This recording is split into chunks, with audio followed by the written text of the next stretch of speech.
Bienvenidos a nuestro episodio número 7 de Laborcast. En el día de hoy tenemos un invitado especial de lujo, abogado, laboralista. Al fin tenemos un abogado aquí, Pedro. No somos solamente Pedro y yo. Tenemos a Reinaldo Guilarte, abogado laboralista, también egresado del Instituto Escuela, bajo el copo de bruma avileña. Hoy vamos a hablar de un tema interesantísimo, en sintonía con todo lo que hemos venido haciendo a lo largo de estos 6 episodios anteriores. Vamos a hablar sobre el futuro del trabajo y la legislación laboral. Nos vamos a concentrar un poquito en lo que es la regulación, en lo que es el derecho. Nos vamos a ir un poquito de la gerencia, de las políticas públicas, para adentrar lo que es el corazón, el core de lo que hacemos en labor y de lo que nos interesa también día a día, digamos, debatir aquí en Laborcast.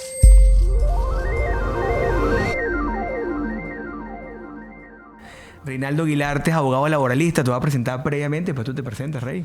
Abogado laboralista de la Universidad Católica. Lo conozco, hace más o menos 23, 24 años aproximadamente. Excelso abogado que se caracterizó por trabajar la jurisprudencia venezolana. Recuerdo esos correos que nosotros recibíamos, Reinaldo, de los análisis jurisprudenciales, de los últimos criterios jurisprudenciales, que siempre Guilarte hizo su fama. Creo que ahí con las tendencias jurisprudenciales para nosotros era como relevante, ¿no? Guilarte es una referencia de esa nueva camada de jóvenes laboralistas que tenemos acá en Venezuela. Es miembro del Instituto Venezolano o Latinoamericano Venezolano de Derecho Social. De Derecho Social, profesor de la Católica, no sé si todavía, pero Fui. sigue teniendo el Hoy en corazón. día ya como profesor invitado. Profesor invitado en la Católica, también investigador, escribe, da charlas, da clases. Está súper activo en lo que es el mundo del derecho del trabajo y las relaciones laborales. Preséntate, Reinaldo, bienvenido, encantado de tenerte acá.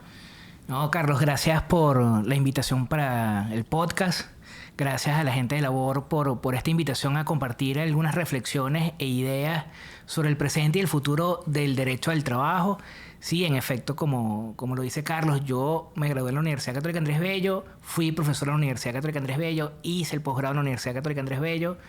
De vez en cuando trato de escribir algo sobre lo que pienso en determinados temas, ¿no? Hoy trato más de escribir sobre medios alternos de resolución de conflictos aplicados al derecho al trabajo y comenzar a pensar en lo que debe ser el futuro de las relaciones laborales. Buenísimo, Reinaldo, bienvenido.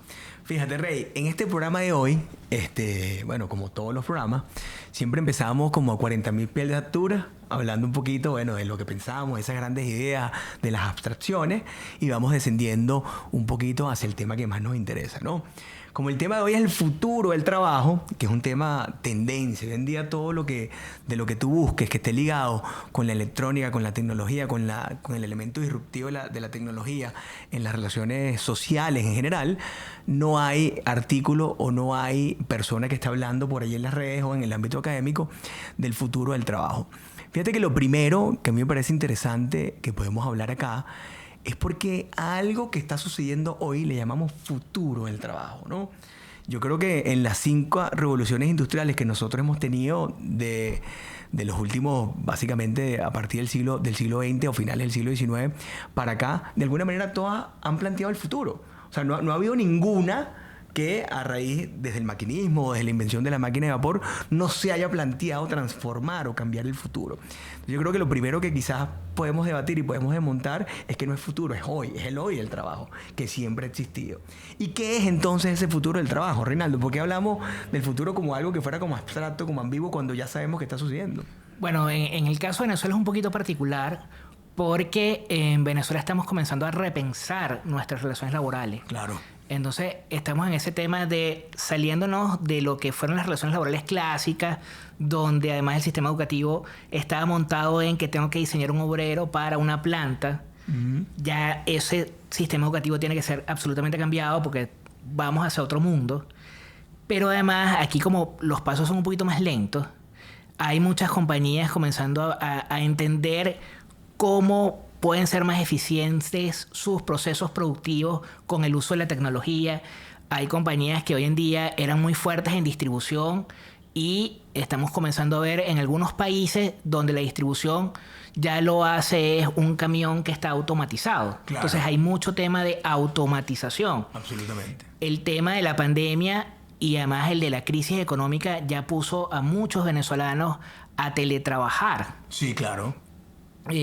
Algunos no nos los hemos planteado, pero en algunos países latinoamericanos se está comenzando a hablar de los nómadas digitales y de todo lo que es la regulación de los nómadas digitales para hacer atractivos los países, para que esa gente pueda trabajar desde esos países con ciertas preferencias tributarias, más todo el tema de lo que es el trabajo de plataformas, que de repente fuera de Venezuela lo ven desde una óptica y nosotros lo vemos desde otra. Y el uso, evidentemente, de la inteligencia artificial. Yo me acuerdo que una vez le dije a alguien en recursos humanos que la tecnología podía desplazar ciertos cargos en recursos humanos. Me decían, tú lo que estás es loco. Y yo decía, sí, el proceso de selección.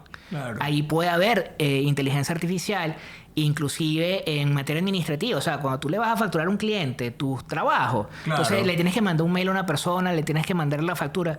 Eso puede ser tranquilamente una plataforma que esté internamente desarrollada por la compañía, ¿no? Totalmente. Evidentemente son cosas que las estamos viendo en tiempo real, pero que es tan lento que seguimos diciéndole el futuro. Claro. Porque lo vamos viendo como muy lento. De repente no vemos el fenómeno como lo pueden estar viendo en Chile, en la Argentina, en el Uruguay, que van un poco como más rápido con todo este tema, ¿no? No, chévere. Yo creo que en sintonía con lo que tú dices, Rey, se trata de cambio de necesidades. Es decir, tienes una nueva sociedad que tiene nuevas necesidades, que tienes una tecnología, o estamos viviendo este inicio del siglo XXI con el proceso de mayor aceleración de invenciones de la historia, no solamente a nivel de patentes que se crean en el ámbito de la propiedad intelectual, sino también de invención tecnológica en pro de muchas cosas, de la ciencia, de las relaciones laborales, del trabajo, pero también está cambiando la necesidad, que creo que es lo más importante. Entonces, si cambia la necesidad, como tú planteas, pareciera que ese nuevo millennial, centennial, como lo queramos caracterizar, porque al final es el nuevo sujeto del derecho al trabajo que nosotros vamos a tener que atender o que vamos a tener que regular dependiendo del lado del que estemos, o es unas nuevas realidades, y creo que allí está la definición del futuro. Es decir, tengo un nuevo ser humano con unas nuevas necesidades. Bueno, entonces todo lo que gira alrededor de esas necesidades es el futuro. No, y esa gente está pensando en otro tipo de jornada de trabajo y en otro tipo de esquema. De hecho, algunos ni siquiera piensan en tener una relación laboral. O sea, claro. A mí lo que me llama la atención es trabajar por proyecto, porque eso es lo que para mí es un reto. Sí. Y trabajar un proyecto para mi país, o trabajar un proyecto para otro país, o un proyecto con gente de distintas competencias. O sea, esto es una gente que tú la llamas después de las 6 de la tarde y no les gusta. El derecho a la desconexión, te dicen. El derecho a la desconexión, sí, pero te lo dicen. Hace poco tenía esa conversación con un buen amigo que tiene menos de 30 años y eso pasaba. Claro, no, totalmente.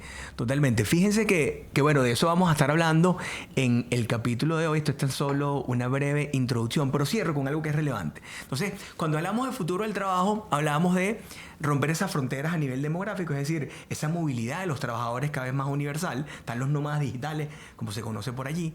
Está el trabajo remoto como algo que vino para quedarse, con la modalidad Blend, pero con los vacíos en la regulación que tenemos. Estamos hablando de la formación, es decir, si tienes nuevas necesidades, necesitas desarrollar nuevas habilidades, es decir, los trabajadores, vamos a hablar un poquito de eso más adelante, por ejemplo, el ejemplo alemán, lo que están haciendo los alemanes con eso, y otro tema que para nosotros es fundamental, la irrupción de la tecnología como herramienta para sustituir o para complementarse con las habilidades humanas. Bienvenidos a este capítulo, nos vemos en el próximo bloque.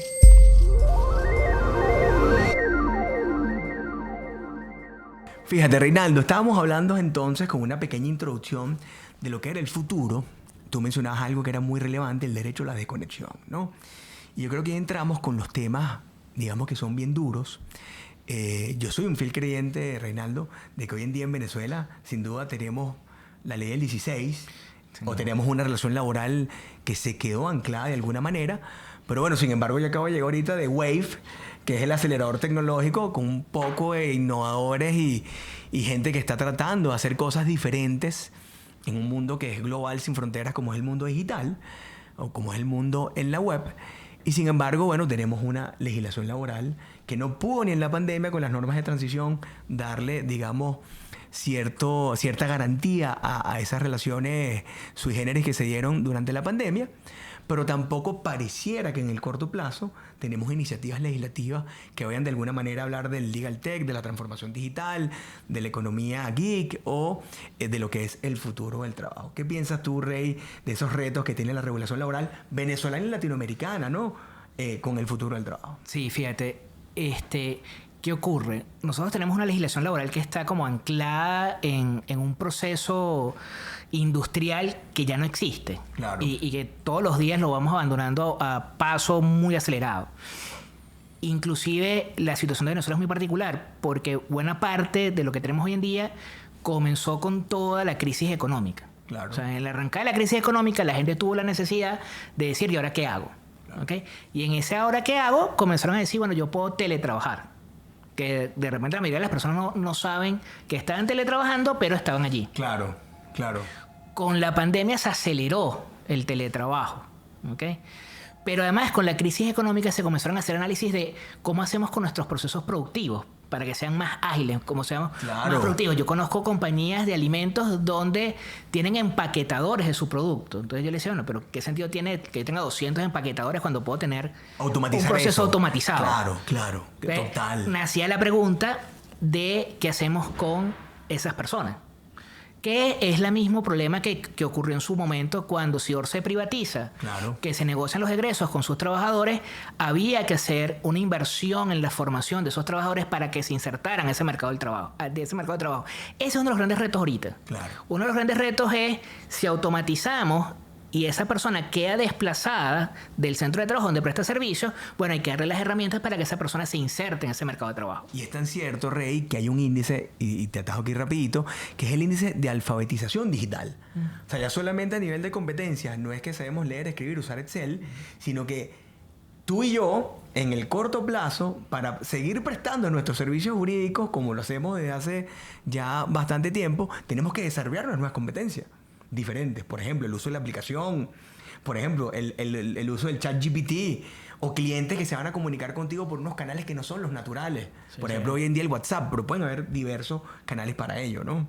Sí, de hecho, en el derecho del trabajo, aquí no lo estamos viendo, de repente se ve en otros países, está el uso del contrato inteligente. Claro, el smart contract. En nuestra área, tú puedes usar contrato inteligente para contrato por obra, contrato a tiempo determinado. La convención colectiva debería ser un contrato inteligente. Bueno, para saber cuándo se detona o no se detona la cláusula, ¿no? Reinaldo, tenemos un proyecto acá, que era un poco lo que hablaba más temprano con Jackie, a nivel de desarrollar como un prototipo acá en labor, el manejo de contratos inteligentes con análisis de entorno, porque el entorno macroeconómico incide en una convención colectiva, es lo que está pasando con tu famoso... Bueno, tú escribiste un artículo sobre la teoría de la imprevisión, que básicamente, resumiendo en muy pocas palabras, con el permiso aquí del autor, lo que te dice es si las circunstancias radicalmente cambiaron del momento en que se suscribió la convención colectiva, ¿cómo pretendes que yo cumpla la convención colectiva hoy en día? O sea, palabras más, palabras menos, sobre todo para que la audiencia entienda, ¿no? Entonces, imagínate que tú tengas un sistema, Reinaldo, que de alguna manera te permite ir monitoreando social, económica y políticamente tu entorno,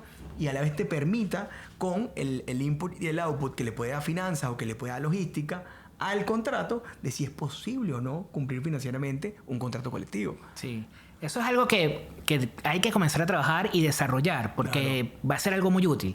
Fíjate que inclusive con el tema del teletrabajo que me decías que no fue regulado en la pandemia, pasó algo muy curioso. A mí me tocó trabajar para un cliente en un manual de teletrabajo. Claro. Que lo usan o no lo usan, bueno, eso es otra discusión.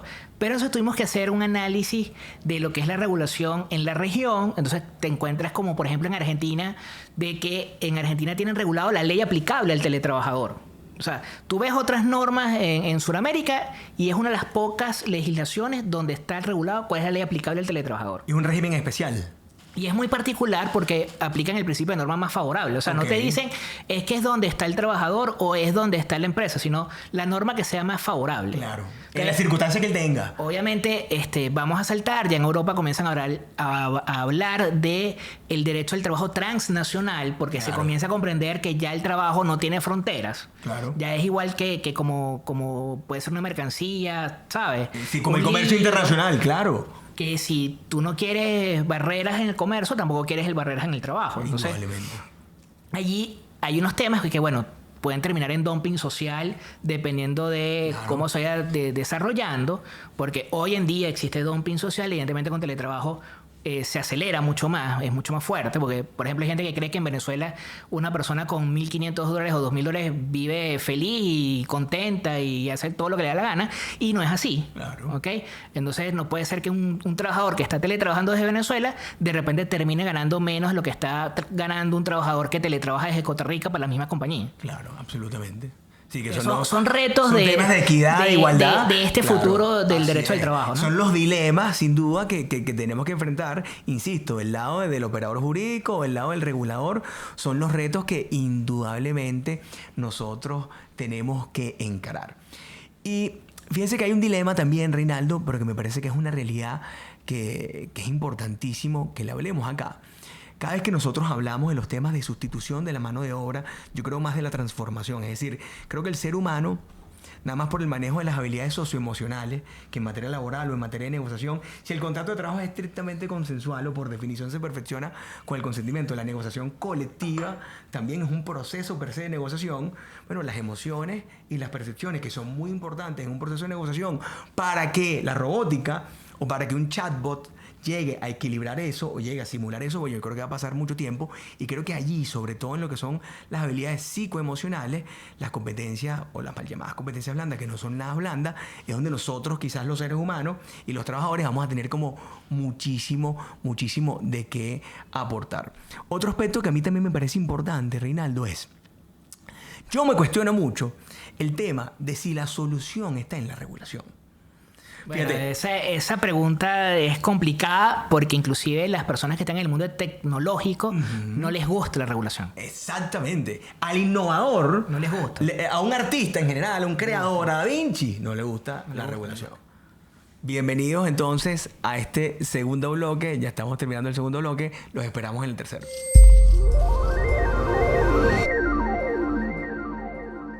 Bueno, empezamos con este bloque número 3, pero previamente me gustaría seguir hablando, Reinaldo, de lo que conversábamos, de esos dilemas, ¿no? De ese trade-off que se presenta entre la regulación laboral o la desregulación laboral. O sea, es decir, todo lo podemos resolver con regulación. Los abogados siempre vamos a argumentar de alguna forma, por lo menos el que tiene una visión como intervención. Porque aquí está el dilema de toda la vida, Reinaldo. O más intervencionismo, bajo el esquema que tú lo quieras, o flexibilización, ¿no?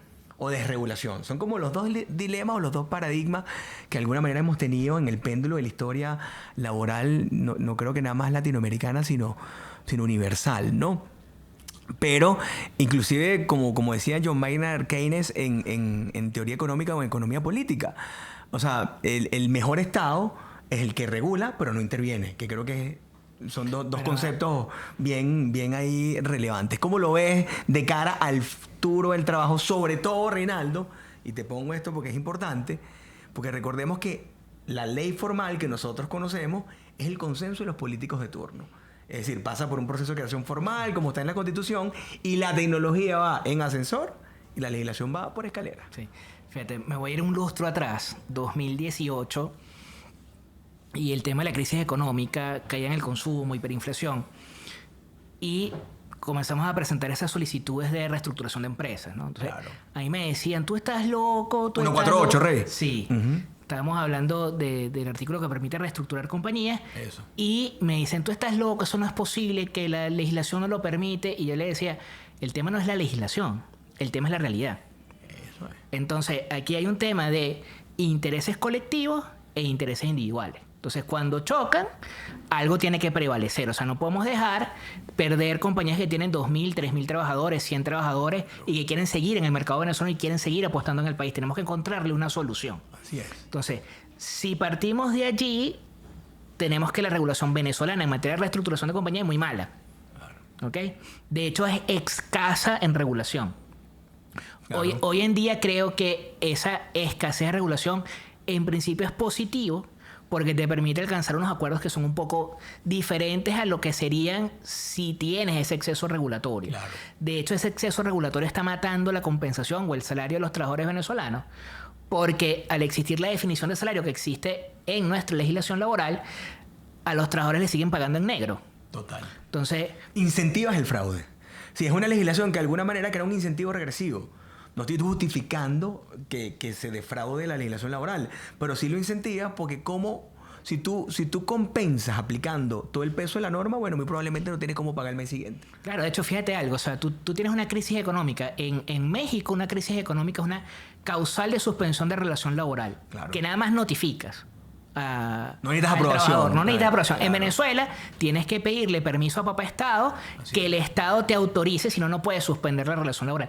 Eso no tiene sentido. Claro. O sea, la tragedia de Vargas deja en evidencia de que no tiene sentido que yo notifique y pida permiso La crisis. para que yo suspenda por fuerza mayor. La fuerza mayor se ocurrió. Yo lo que debería de tener es una norma que me diga, usted está obligado a notificarle al Estado y el Estado verá si fiscaliza o no. Claro. Si fiscaliza y considera que usted está en un fraude, entonces suspenderá su suspensión. Claro. Entonces, si llevamos eso a todo lo que es hoy en día, todo este tema tecnológico, podría ser un poco peligroso, con algunas ideas que hay hoy en día acá en Venezuela, regular el teletrabajo. O sea, regularlo desde el punto de vista legislativo. Que se desarrollen manuales de teletrabajo a lo interno de la Claro. compañía, yo estoy de acuerdo con eso. Indudablemente. ¿Ok? Creo que hay que apostar porque las partes desarrollen sus propias reglas de juego, Claro. más que el Estado sea el que las desarrolle. Total.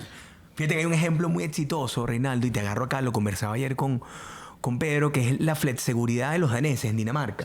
Dinamarca es exageradamente liberal, casi que lo dejan dejar pasar al derecho civil las normas de derecho individual, pero tienes un sistema de orden público, de seguridad social, que es muy exitoso, muy costoso, altamente contributivo para los trabajadores, pero es impecable. Entonces, fíjense que te están garantizando los principios de los valores, la seguridad social, pérdida de empleo, compensación por vejez, compensación por accidente o por enfermedad, salud, educación, todas esas grandes contingencias que cubren los sistemas modernos de seguridad social, independientemente de la crisis del New Deal, porque bueno, estamos hablando de Dinamarca, que es Escandinavia, que es el verdadero primer mundo, aparte tiene nada más, yo creo que no llega a 5 millones de personas, o sea, eso es nada más lo que hay en Caracas, ¿no? Pero me parece interesante porque son sistemas, si bien de contextos diferentes y de realidades diferentes, son sistemas que nosotros vamos a tener que empezar a ver. Y no es que estoy hablando que la vía es la flexibilización o es la desregulación, porque sabes que siempre siempre tenemos una posición muy marcada, pero sí creo que es buen momento de ver los grises legislativos, porque si nosotros regulamos la realidad social, que es la principal fuente de derecho del trabajo, lo que pasa en la sociedad, entonces, bueno, si lo que pasa en la sociedad está cambiando tan radicalmente, necesitamos más agilidad en la regulación. Bueno, fíjate que en algún momento se ha visto que algunos han planteado la regulación de los delivery, del trabajo en plataforma. Sí, claro, claro. Y la verdad es que la realidad venezolana es muy distinta a la de la Argentina, Uruguay, Chile, Colombia. Aquí la persona que está trabajando bajo las modalidades de trabajo en plataforma posiblemente esté teniendo unos ingresos muchos mayores que los que tiene un trabajador que está trabajando en una gran multinacional. Claro, y fíjate que eso que tú dices, Reinaldo, que pues es objeto de otro capítulo, pero que te lo digo es, entonces, ¿cuál es el fin del derecho al trabajo?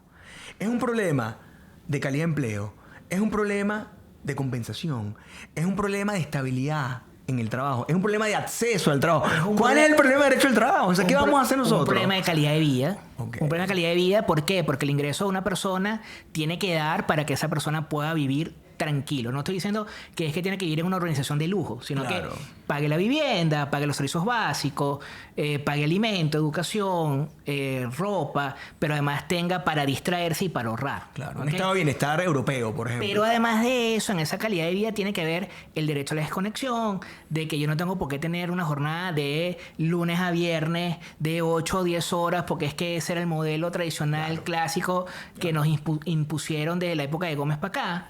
Ese modelo fracasó hace muchos años. Lo que pasa es que a la gente le cuesta Es como un asumir la costo, ¿no? realidad, ¿no? Que, ay, que no, que tú tienes... Yo, cuando trabajaba en grandes firmas de abogados, casi que tienes que pasar 12, 14 horas en la firma y la cosa era medio loco.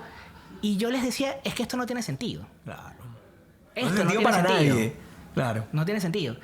Y obviamente, hoy en día, la pandemia lo forzó. La realidad es otra. Y la realidad es que tú puedes sacar tu trabajo de repente en 5 o 6 horas. Claro. Pueden haber días de 10, 12 horas. Claro. Sí, pueden haber días muy locos. Yo los he tenido. Pero si tú te ordenas, te planificas, puedes tener una jornada de trabajo muy inferior a lo que existe hoy en día. Y por ahí vienen los retos de la regulación, el trabajo por proyecto, el trabajo por hora, el trabajo por resultado, más que el trabajo por jornada, ¿no? Sí. Ojo, que de alguna manera eso lo tenemos en la norma. Fíjate que cuando tú hablas entonces, si el problema tipo fin, que pareciera que tuviéramos que resolver, como dice el doctor Guilarte, es un problema de calidad de vida. Entonces, bueno, la calidad de vida nos lleva indefectiblemente a hablar algo que para nosotros es fundamental hoy en día en Venezuela, que es la compensación. Sí. ¿Qué es la compensación? Como lo adelantó el doctor Guilarte, hoy en día tenemos en Venezuela un dilema y una realidad, porque eso es lo que está pasando, que es una cosa es el salario que se declara, otra cosa es el salario que tiene todo el peso de la norma para que se le aplique el sistema de compensación que está previsto en la Ley Orgánica del Trabajo, con salario normal, integral, básico, etcétera. Y otra cosa es lo que está pasando en la práctica, los esfuerzos que hacen los patronos por tratar de llevar al bolsillo y a la comida y a la mesa del trabajador lo que más pueda llevar. Tenga o no tenga impacto en la legislación laboral o tenga o no tenga impacto en las contribuciones para fiscales a los efectos del sistema de seguridad social, INSEE, Banavi, etcétera. ¿Cómo ves tú, Reinaldo, en el corto plazo, cómo afrontar ese dilema? Yo no veo, insisto, voluntad de el legislador de querer darle vuelta a eso. Ojalá que sí sea, pero yo no lo veo. Pero desde el ámbito privado, que es lo que a nosotros nos incumbe y donde estamos en el ring de boxeo, donde estamos todos los días, ¿dónde puede terminar eso? ¿Qué le depara a esa realidad? El dilema parte de dos cosas, ¿no? El dilema parte de que tiene un alto costo político. Claro. ¿Ok? Y el costo político hay que asumirlo. Es el Reinaldo, momento de asumirlo. pero no es como el dilema de la gasolina. No, ¿Te acuerdas que la gente decía, no suban la gasolina porque te van a tumbar? Bueno, esto es lo mismo. Igualito con la ley. No cambia la ley del trabajo porque te van a tumbar. Esto es lo mismo. Hay que asumirlo. Ok. Pero además que hay que asumirlo, hay otro problema, que es la madurez. Porque entonces aquí la gente, no, mi trabajo vale $5,000 mensuales, pero entonces yo quiero que me apliquen la legislación laboral venezolana. No, hermano, o son 5,000 o es la legislación, o sea, o es chicha o limonada, ¿sabes? No son las dos cosas. Claro. Hay un problema que pensamos nosotros, que nosotros tenemos que ser el papá de nuestros trabajadores. No, yo no soy tu papá. Claro. ¿Ok? Herencia rentista, ¿no? Ese modelo roto, Fracaso, ¿ok? claro. Y de hecho, los que negociamos convenciones colectivas sabemos que ese poco de cláusulas ahí no tienen ningún sentido. Ningún sentido.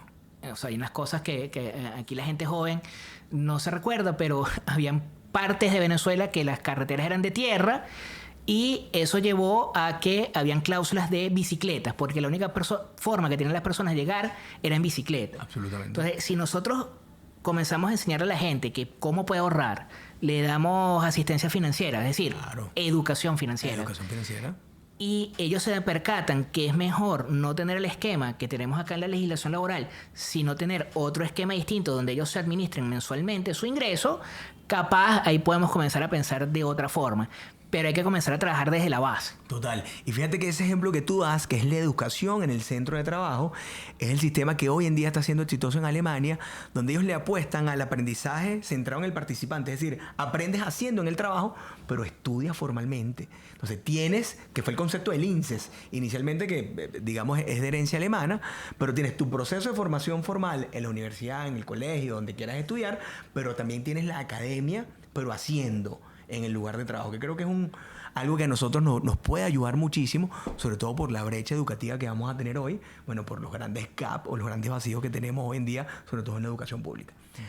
Seguimos acá en Laborcast con Reinaldo Guilarte, invitado de lujo, ucavista, pero más importante, del Instituto de Escuela también. Seguimos adelante.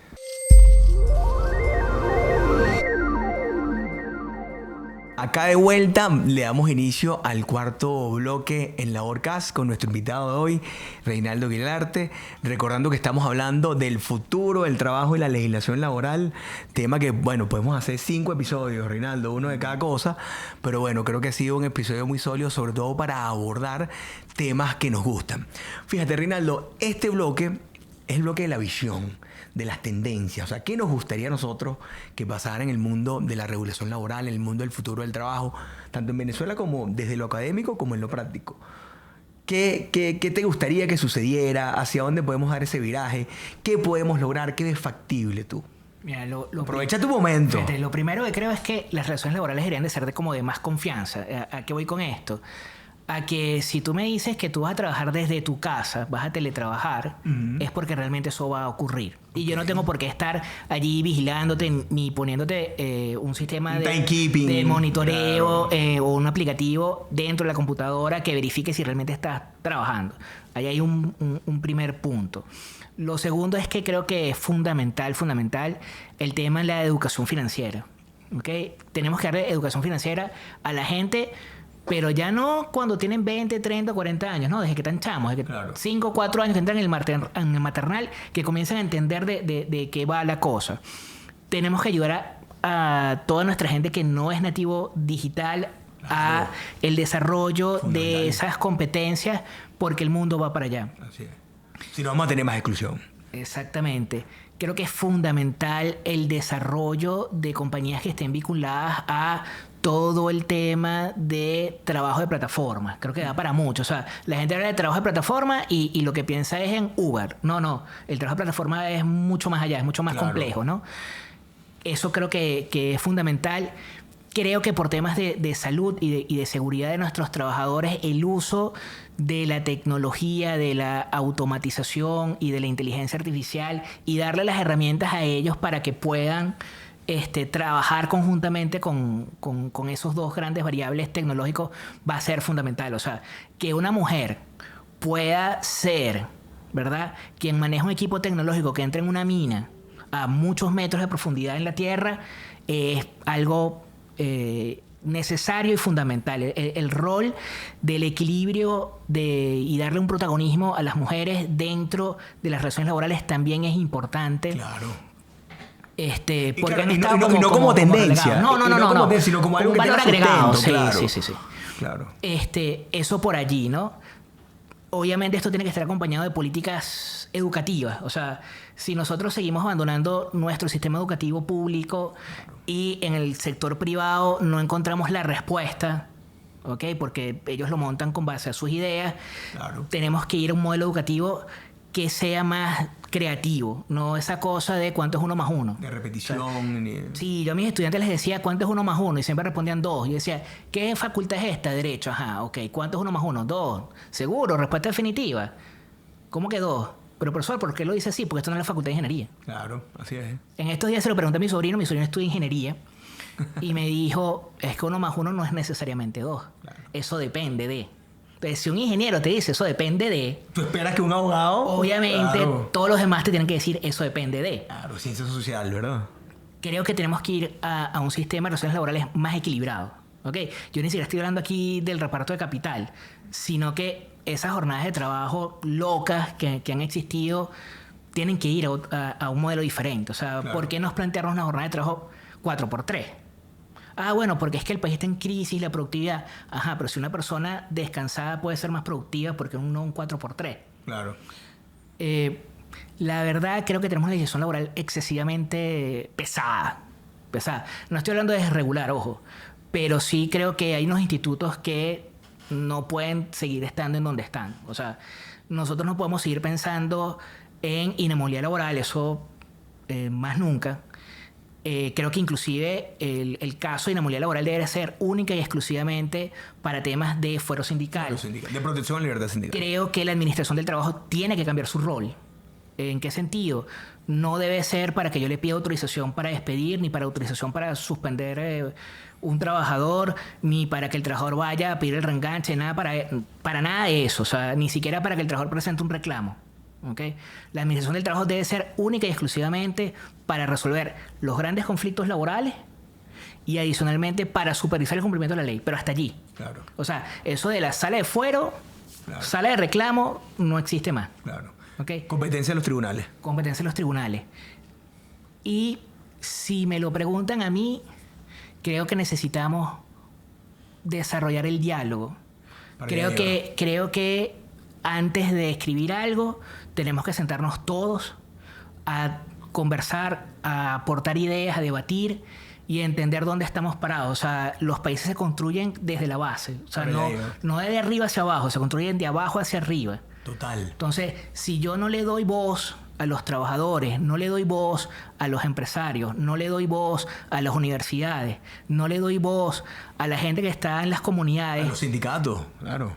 a la gente que está en el rol sindical, no le doy voz a la gente que está en las cámaras. Claro.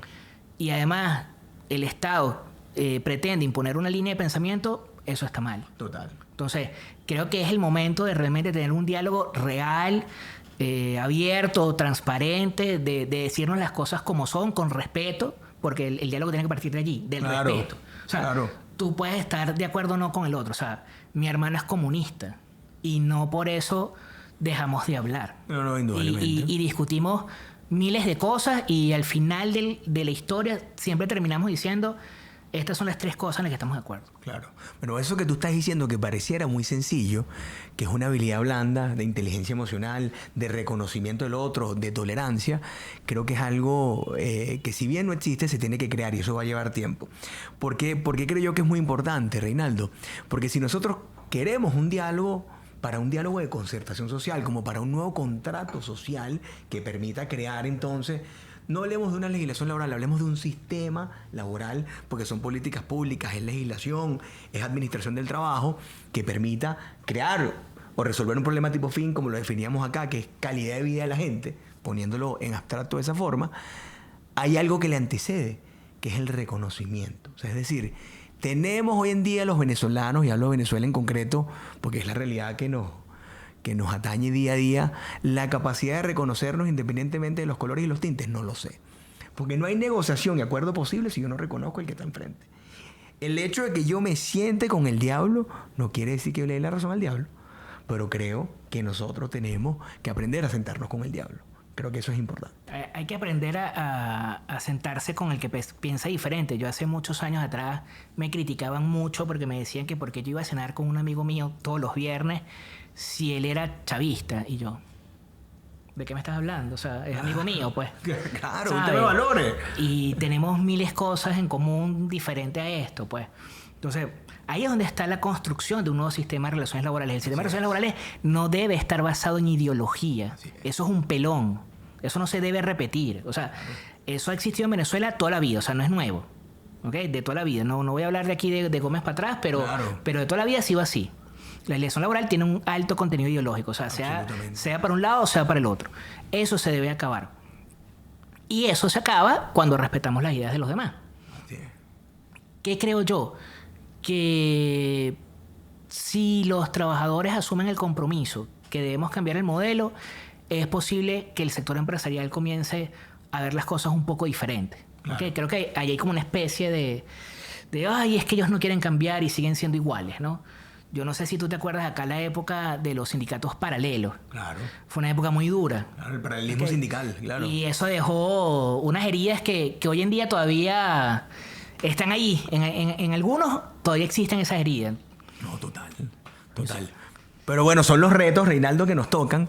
Fíjense algo, yo creo que este capítulo nos deja como unas líneas de desarrollo que vamos, indudablemente, de producción, vamos a seguir desarrollando para la segunda temporada. Vamos a tener nuevo a Reinaldo acá.